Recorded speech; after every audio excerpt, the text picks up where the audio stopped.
Hey folks, welcome to Game Breakdown Series number 11 here. This is the game breakdown of the Cowboys versus Bengals, Series number 12, play number 1 here. Being Tuesday, it's an offensive day, so I have the ball on my own 22-yard line, 1st and 10, with 2:10 left in the third quarter. I'm up by 7 points at this point, so I want to make sure, I want to score here. I want to at least get a field goal, give myself some cushion, and so I can play just, have a little breathing room between me and my opponent. So coming off the bat here, you can see I'm in a full house Panther running the triple option. My opponent is in a what looks to me like a dime cover 2 zone. And the reason I'm saying dime is because these guys are so wide for one. And the reason I'm saying zone is because they're so wide. If it was man-to-man, this guy would line up right about here. This guy would line up about right here. Because each of them would be responsible for these two guys here. So coming out here, like I said, I'm running the triple option. I'm going to fast forward just a tad here. Alright, right there. So looking at it here, guys, like I've always talked about with the triple option, the way it's basically blocked, it's called gap blocking. And there's a rule behind that. It's you handle number 1 and number 2, and you option off 3 and 4. Now, number 1 and number 2 in this case, we're going to the left here. So it's 1 and 2 to the left side. We never number the nose tackle, so he's 0. If there's a middle linebacker, he does get number 1. Okay. Next guy over, 2. Alright. Next guy out here, 3, 4. All right, so now we said we handle 1 and 2. It means the line is responsible for taking care of the number 1 and 2 player. So in this case here, we're probably going to get a combo here with one of these guys releasing up next level.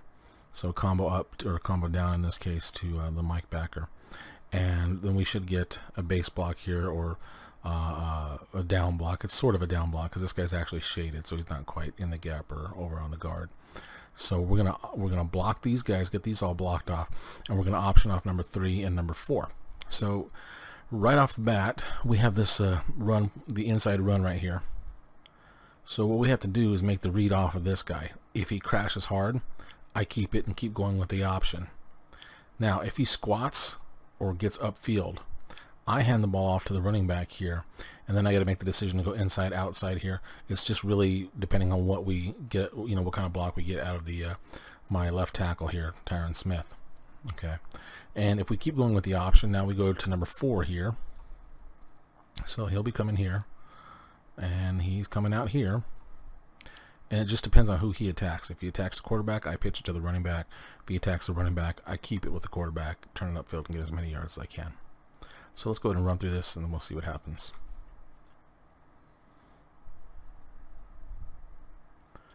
All right, right off the bat, you can see this guy is just coming hard right now, so he's crashing. You can also see the player, the defensive end here, is being played by the player, by my opponent, and he beats my tackle there, so that's kind of a scary thing. I know I got to keep the ball in the option here since he's crashing, so we'll keep going with it here, and you can see right there, I don't know what he did, whether he dove or just got tripped up because of the kind of schmoz of linemen there. But either way, that helps me out. I'm able to get outside on this.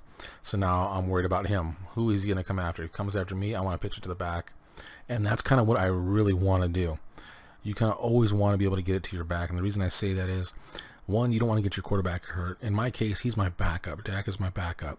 But he's also, very good, so I don't want to see him get hurt and not have a good backup in case Tony gets hurt.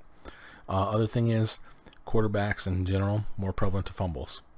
So, even a running one like, say, Dak here or Russell Wilson, Cam Newton, they all can fumble the ball a little bit more than, say, a running back. Okay, they usually have a lot higher carry rating on that. So I really want to try to force, that's why I'm turning up here. And that's the other thing, guys. You never want to keep running it all the way to the sideline with your quarterback. When you do that, that basically just cuts it off. Nobody has to worry about him anymore. They just have to go get to your quarterback, okay?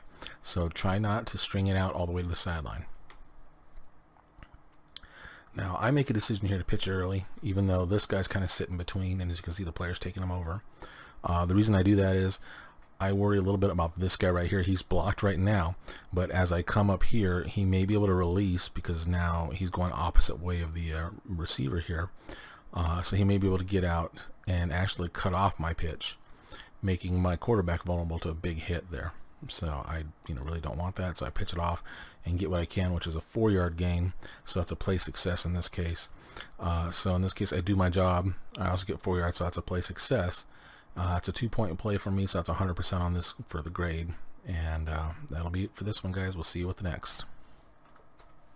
Alright guys, play number 2 here, series number 12. I'm in the exact same formation.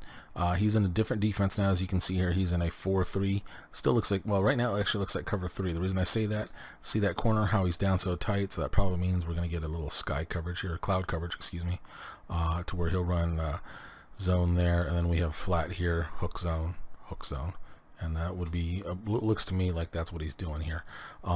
Really, obviously that's kind of irrelevant for this play because it's a run play.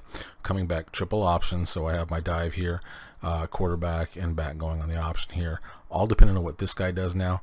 Like I mentioned the last time, I've talked about before, you know, we block 1 and 2, and then we option 3 and 4. So in this case here, the way we've got it set, all right, now, oh yeah, and I think I've actually said something a little wrong on the last play. Looking at it here, yeah, right now he's a 0. Here's 1, here's 2.